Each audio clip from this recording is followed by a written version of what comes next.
What is going on, guys? Ashtinho Plays here, and welcome back to the FIFA 16 Sheffield United Career Mode series. And we have not done a video in ages because I've been getting used to some new editing stuff. Now, unfortunately, I'm still not quite used to it. There's still a few niggly little problems, so I'm gonna have to just do it on the old software for now. But anyways, that means that next week uploading is going to be back to normal, and in the meantime I will try and find a solution to not being able to work my new stuff, which I'm sure will solve itself eventually. But that is another matter, and aside from excuses, it's now time to actually show you an episode, get into some games, and get things back to normal, because this channel hasn't been functional for a good week or so. So anyways, hopefully we can put that behind us, and we'll get straight into the second leg against Young Boys in the Champions League qualifier. So we are 1-0 up from the first leg, have the away goal in the bag, so we should be able to qualify actually for the Champions League group stages. And yes, they call it the Champions Cup on this, but that's because PES has the rights to the Champions League, so it's unfortunate, but a game that has, North London FC instead of Arsenal, it just totally deserves to have those rights. But I'll call it the Champions League anyway, and in the competition, we take the lead, 2-0 on aggregate, 1-0 on the night. Bertrand Traore comes in with the goal, which I believe is his first for the club, and it is an easy tap-in as well, because it is a sumptuous ball across by Stefan Skugel, who was brilliantly played in the first place by Nabil Bentaleb, I think. So here though, they get a penalty, and if they were to get the away goal, it would put serious pressure on us and endanger our position as going through, I guess. But they miss it, and they could have been one goal away from knocking us out, but now it remains at they still need 2 goals to do so.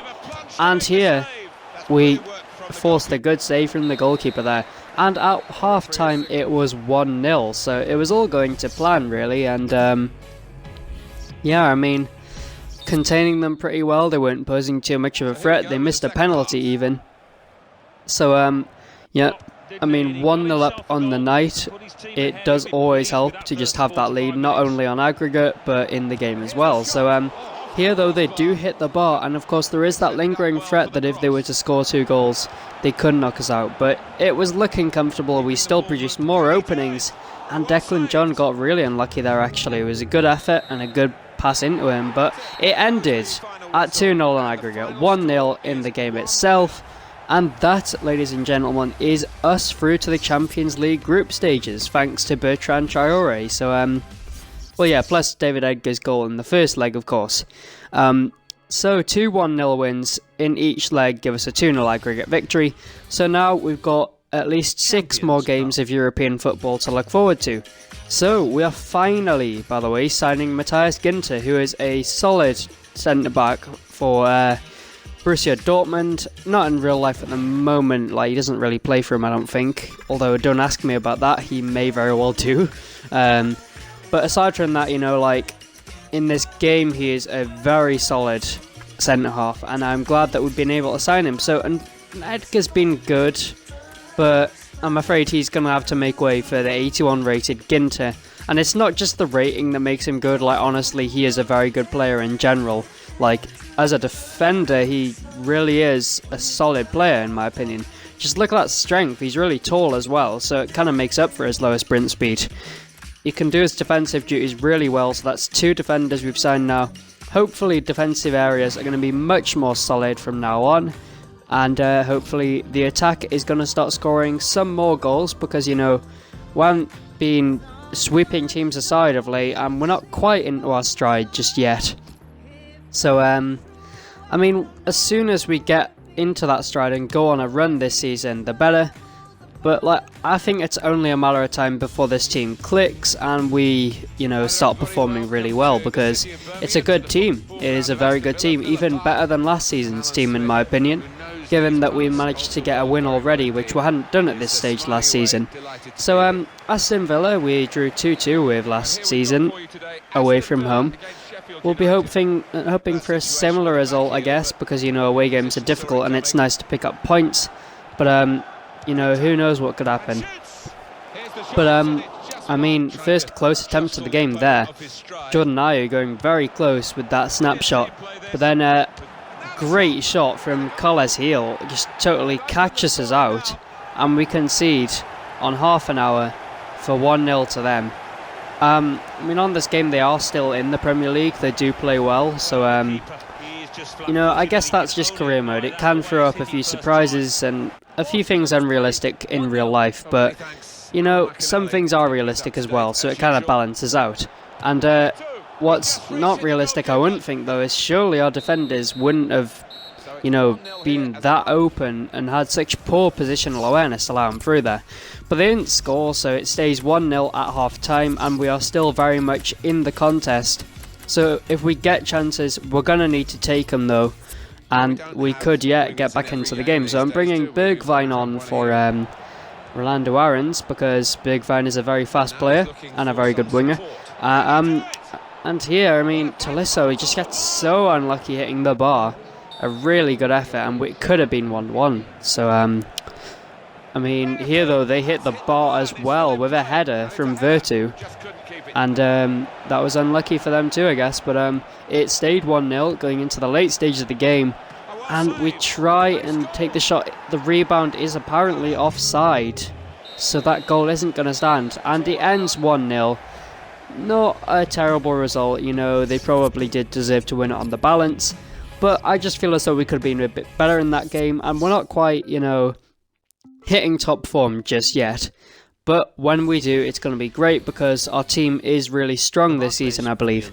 But that remains to be seen. You know, we can't exactly be sure of where we're going to finish just yet, but aside from league duties, we are now going to be playing in the League Cup against MK Dons.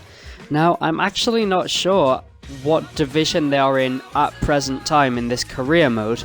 I know they're in the Championship in real life, of course, but honestly, I don't really know what division they are in this career mode. But I mean, I don't want to, you know, base any predictions off their position in their league, because, you know, you don't want to be overconfident. You've got to get the job done at the end of the day, no matter what the team you're facing. So we are going to try and do that, and if we do, we will be progressing further than we did in this competition last season when Brentford knocked us out 3-0. So we're going to be looking to avoid a return of that. But here, the defensive positioning again on this game is appalling. Like, the one thing I think EA really need to fix is player positioning. Often it can be absolutely atrocious, and it causes serious problems for us here. In fact, Samir Garubas scores, so, you know, here though, we were going to need a gift perhaps to get back into it. A gift is what we got, and it was gratefully accepted by Bertrand Traoré. Second goal not just in the episode but for the club, and he might just be settling in a bit better now. And a really horrendous mistake, should just be putting his foot through it and getting it clear, no nonsense. But that isn't really a big part of the game anymore, it would seem. But here we get a penalty and a chance to go 2-1 up. Question is, could we take it? Could Bertrand Traoré cope with the pressure? He does, and it's 2-1, so we've turned it right around before half-time. And that little blip of going behind has been hopefully put behind us. So 2 goals for Bertrand Traoré in the game, now his 3rd goal for the club.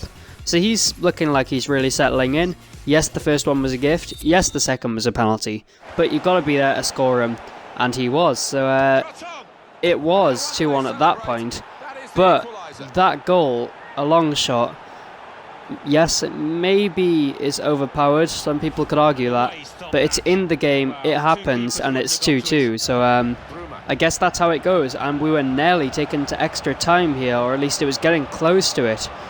But Nabil Bentaleb was standing in a good position, he scores to make it 3-2, and we close the game off in the 90th minute. What a dramatic way to win the game.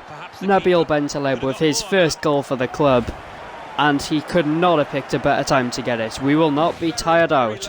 By extra time, we will be going through 3-2 against the MK Dons. So, it was tough, it was grueling, but we're starting to get better as a team, and it's only a matter of time before we hit top form.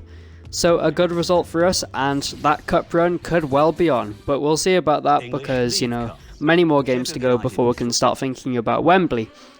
But here we will look at the table, and we are relatively well placed because a win will take us, you know, within touching distance of those upper places, like, you know, the top 4 where we finished last season. So there's no reason why we can't get to it. Really no reason whatsoever. So that's going to be all the time for this episode. If you did enjoy, be sure to leave a like and subscribe, and I'll see you guys in the next video. So peace out, guys.